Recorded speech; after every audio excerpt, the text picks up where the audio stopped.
Students, आज हम William Wordsworth की फेमस पोइम सॉलिटरी रीपर को स्टडी करते हैं। ये पिक्चर आपको जो किसी गर्ल की दिख रही है वो उसी टाइम की जो गर्ल्स जिस तरह का एटमॉस्फेयर था, जिस एटमॉस्फेयर को हमारी ये पोइम रिप्रेजेंट करती है, उसके लिए मैंने ये आपको पिक्चर यहाँ पर स्क्रीन पे दिखाई है। अब हम पोइम को स्टार्ट करते हैं कि एक्चुअली पोइम में है क्या और ये पोइम क्या कहना चाहती है और किसके बारे में ये पोइम है। ठीक है, अब हमारे सामने ये क्वेश्चन आता है कि ये पोइम किसकी है। विलियम वर्ड्सवर्थ की है। विलियम वर्ड्सवर्थ जिनके को आप कई सारी पोइम आप उनकी स्टडी कर चुके हैं, जिनमें से सबसे इम्पोर्टेंट पोइम उनकी थी बहन लूसी वाली कि 3 ईयर्स शी ग्रू लूसी वाली। इसके अलावा तुम डैफोडिल्स, इसके अलावा सॉलिटरी रीपर। सॉलिटरी जो रीपर पोइम है एक अच्छी पोइम है और ये पोइम बैलेड फॉर्म में लिखी गई है। बैलेड का मतलब होता है एक लॉन्ग पोइम, बट उसमें एक स्टोरी के वे में कही जाती है। कोई भी जो लॉन्ग पोइम है उसको एक स्टोरी के वे में अगर कोई पोइम कही जाती है तो वैलिड फॉर्म में होती है। और वैलिड फॉर्म की जो पोइम है वो ये है। इसमें हमें ये नहीं पता था कि आखिर इस स्टोरी में कहाँ इसको समराइज किया गया, क्या इसमें पोइट कहना चाहता है। और जो सोनेट होती हैं वो हमारी फिक्स 14 लाइन्स की होती हैं, जबकि बैलेड एक स्टोरी होती है और स्टोरी को आप कितना भी बढ़ा सकते हो। तो इसलिए जो आपकी पोइम है वो एक वैलिड फॉर्म में है। ये आपकी पोइम 1805 में लिखी गई थी एग्जैक्ट, और इसको 1805 में इसको रिटर्न किया था और 1807 में इसको पब्लिश किया गया था। ये जो पोइम है हाईलैंड्स ऑफ स्कॉटलैंड की विलियम वर्ड्सवर्थ ने अपनी सिस्टर डोरोथी के साथ में यात्रा की थी। तो ये पोइम उन्होंने वहीं से लिखी है, वहीं से उसको लिखने के लिए वो इंस्पायर हुए हैं। और इसमें इन्होंने एक बहुत अच्छी सी जो पोइटिक इमेजिनेशन की जो क्वालिटी होती है पोइट में, उसको यहाँ पर रिप्रेजेंट किया है। इस पोइट में एक हाईलैंड की जो गर्ल है, जो स्कॉटलैंड की ऊंची जो पहाड़ी भूमि है उसकी यहाँ उस पर एक लड़की सिंगिंग कर रही है और रीपिंग भी कर रही है। किसी फसल को जो रीप कटाई भी कर रही है, वो अलोन है। और उसकी जो सॉन्ग है वो शूट है, बहुत ही अच्छा है। इस बात को यहाँ पर जो पोइट है वो बार बार बताने की कोशिश करता है और उसको ऐसा लगता है कि ये जो सॉन्ग है वो इसको फॉरएवर अपने हार्ट में वो रखना चाहता है। अब हम इस पोइम को स्टार्ट करते हैं। बी होल्ड हर, यहाँ पर सबसे पहले तो जो सॉलिटरी है, रीपर है, उसका मीनिंग बता दो। सॉलिटरी का मतलब होता है अकेला, रीपर मतलब होता है किसी फसल को काटने वाला, मतलब अकेला लेकिन किसी फसल को काटने वाला। अब हम इस पोइम में चलते हैं। Behold her single in the field, yon solitary highland lass। अब यहाँ पर पोइट बोल रहा है कि behold her, उसको देखो। behold का मतलब है एक तरह से ध्यानपूर्वक देखना। behold का मतलब ध्यान, behold यहाँ आ गया तो इसका मतलब है एकदम उसको तुम ध्यान से देखो। सिंगल इन दी फील्ड, वो खेत में अकेली है, मतलब उसके साथ में, फील्ड मतलब खेत में, उसके साथ में खेत में कोई नहीं है। योन सॉलिटरी हाईलैंड लेस, योन सॉलिटरी, सॉलिटरी का मतलब है यहाँ पर कि वो अकेली है। योन मतलब सामने, योन का मतलब है यहाँ तरह से योंडर वर्ड के लिया है, योंडर YONDR, योंडर का मतलब इशारा करना। तो क्या कहा कि वो अकेली है जो सामने है। हाईलैंड ऊंचे पहाड़ी, लेस मतलब लड़की है। वो एक्चुअली एक जो वर्ड है अलग से लेस और लिया जाता है जहाँ गर्ल्स को रिप्रेजेंट करने के लिए। तो यहाँ पर लेस का मतलब है गर्ल्स, ठीक है, गर्ल है वो। तो ऊंची पहाड़ी जो लड़की है जो अकेली है, जो सामने है, जो तुमको दिखाई दे रही है, क्या तुम उसे ध्यान से देखो।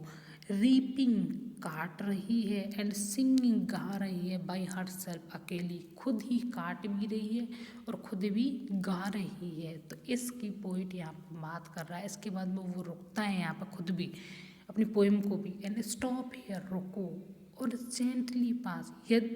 यदि तुम इस पोइम को या इस जो सॉन्ग वो गा रही है इसको सुनना चाहते हो तो तुम रुको, अगर तुमको वो सॉन्ग नहीं सुनना है तो और जेंटली पास, तो तुम धीरे से बहुत ही बिना आवाज़ के, क्वाइट, बिना नॉइज़ के तुम यहाँ से निकल जाओ, ठीक है। Alone sea cuts and winds the grain, अकेले सी कट्स, काटती भी है, और वाइंड्स द ग्रेन, और उस जो गंठर है, जो वो अनाज जो काट रही है उसको बाइंड्स, उसको बांध भी रही है। एंड सिंग ए मेलनकली स्ट्रेन, और ऐसा लग रहा है कोई मेलनकली, एक दुख भरा स्ट्रेन सॉन्ग वो गा रही हो। जब हम उसके गाने को सुनते हैं तो ऐसा लग रहा है किसी उसके गाने में किसी तरह की दुख की आवाज़ हो, किसी तरह के दुख में वो गीत गा रही है।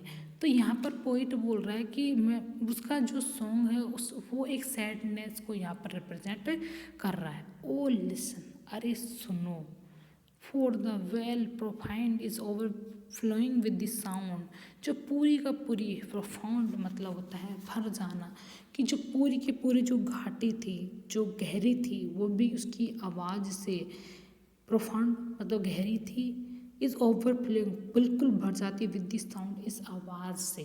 जो सॉन्ग वो गा रही है, जो सॉन्ग इतना ब्यूटीफुल सॉन्ग है, वो जिसमें म्यूज़िक भी है, तो वो जो घाटी है, जो बहुत गहरी भी है, वो प्रोफाउंड जो गहरी है, ओवरफ्लोइंग पूरी तरीके से भर जाती है। तो प्रोफाउंड का मतलब है यहाँ पर वेरी डीप, ठीक है। अब मैं इन सभी लाइनों को एक साथ में करती हूँ पूरे स्टेंजा का। Behold her singing single in the field yon solitary Highland lass, behold her, उसे ध्यान से देखो, सिंगल इन दी फील्ड, जो खेत में अकेली भी है, योन सॉलिटरी हाईलैंड लेस, और जो अकेली पहाड़ी लड़की है, जो सामने जो अकेली पहाड़ी, योन मतलब सामने, जो सामने अकेली पहाड़ी लड़की दिख रही है, तुम उसकी तरफ देखो। रीपिंग, जो काट भी रही है, और सिंगिंग बाय हरसेल्फ, जो अकेली काट और गा रही है। स्टॉप हियर, तुम उसका गाना सुनने के लिए रुको, यदि तुम्हें नहीं सुनना है तो तुम आसानी से चले जाओ। अलोन सीकर्स, अकेले ही काट भी रही है और अपने अनाज के ढेर को वो बांध भी रही है। एंड सिंग्स ए मेलनकली स्ट्रेन, और ऐसा लग रहा है कोई दुख भरा गाना वो गा रही है। ओ लिसन, अरे सुनो, और ये जो घाटी है, जो बहुत गहरी घाटी, वो भी उसकी आवाज़ से भर जाती है। अब हम नेक्स्ट स्टेंजा को चलते हैं। No nightingale did ever chant more welcome notes to weary bands of travelers in some saddy haunt. No nightingale did ever chant, इतना सुनहरा चेंट मतलब इतना सुनहरा, तो किसी नाइटिंगेल मतलब बुलबुल नाम के जो पक्षी है उसको नाइटिंगेल बोलते हैं इंग्लिश में, तो उतना सुनहरा तो किसी नाइटिंगेल, किसी पक्षी ने भी नहीं गाया होगा, उस पक्षी ने भी कभी नहीं गाया। More welcome note to weary bands of travelers in some saddy haunt among Arabian sand, sand का मतलब बालू, लेकिन यहाँ पर सैंड्स है, सैंड्स का मतलब है रेगिस्तान, जो अरेबियन रेगिस्तान है उसके बीच में बियरी बैंड्स ऑफ ट्रेवलर, थके हुए, बैंड्स मतलब ग्रुप, थके हुए, बियरी मतलब थका हुआ, बैंड्स मतलब ग्रुप, जो थके हुए यात्रियों का जो समूह है, यानी सब सैडी हॉन्ट, किसी छायादार जगह पर वो आराम कर रहा है, उसका भी ऐसा लग रहा है उसका ये स्वागत कर रही हो। मतलब कि ये तो वो वेलकम नोट है जो कि अरब का जो रेगिस्तान है उसमें जो ग्रुप में थके हारे जो यात्री हैं, जो विश्राम के लिए लेटे हुए हैं, उनकी स्वागत में ये गीत गा रही हो। A voice so thrilling never was heard in spring time from the cookwood, एक ऐसी आवाज़ है जो बहुत थ्रिलिंग है, थ्रिलिंग मतलब बहुत ज़्यादा अच्छी है, इस तरह से फीलिंग है, बहुत ऐसे वाइब्रेंट है, तो वो आवाज़ जो कभी सुनी ही नहीं। इन स्प्रिंग टाइम, कुकू भी इस आवाज़ को नहीं गा सकता, मतलब कुकू से भी बेहतर वो आवाज़ यहाँ पर गाती है। Breaking the silence of the sea, जो कुकू की आवाज़ है जो समुद्र की गहराइयों को, समुद्र की जो शांति है उसको तोड़ देती है। Among the farthest bridge, among मतलब साथ में, दूर तक। हिब्रिज एक जगह है यूरोप में, वहाँ तक वो पहुँच चली जाती है। मतलब कि जो कुक्कू बर्ड है वो भी इतना सुंदर गाता है जितना सुंदर ये लड़की गाती है। मतलब इस लड़की से भी, ये लड़की कुक्कू बर्ड से भी ज़्यादा सुंदर गाती है। तो यहाँ पर पोइट बोलता है कि उसकी जो लड़की का जो म्यूज़िक है उसको बहुत ज़्यादा अच्छा लगता है पोइट को, और उसके हार्ट को बहुत ज़्यादा टच करता है। इसलिए सभी चीज़ें, चाहे नाइटिंगेल हो जो कुक्कू बर्ड हमारा स्प्रिंग में जो गाता है, उससे भी बेटर यहाँ पर लड़की सभी लोगों के जो आसपास का जो एटमॉस्फेयर है वो सभी लोगों को मतलब उसके म्यूजिक से खुश हो रहे हैं कि कितना ये अच्छा ये लड़की गा रही है। सभी जो आसपास के जो लोग हैं सभी का सभी उसके जो म्यूजिक है उसकी गूंज है, पूरी घाटी वगैरह सब जगह उसका म्यूजिक है जो गूंज रहा है, उसका सॉन्ग सभी जगह है। लेकिन यहाँ पर जो पोइट है, चाहे वो नाइटिंगेल का सॉन्ग हो चाहे कुक्कू बर्ड का सॉन्ग हो, इन सब का से भी अच्छा सॉन्ग बताता है उस लड़की के को, जो चाहे कितने भी अच्छे हो। लेकिन यहाँ पर पोइट एक एग्जीग्रेशन वे में उस लड़की के सॉन्ग की यहाँ पर एप्रिसिएशन करता है, उसकी प्रशंसा करता है।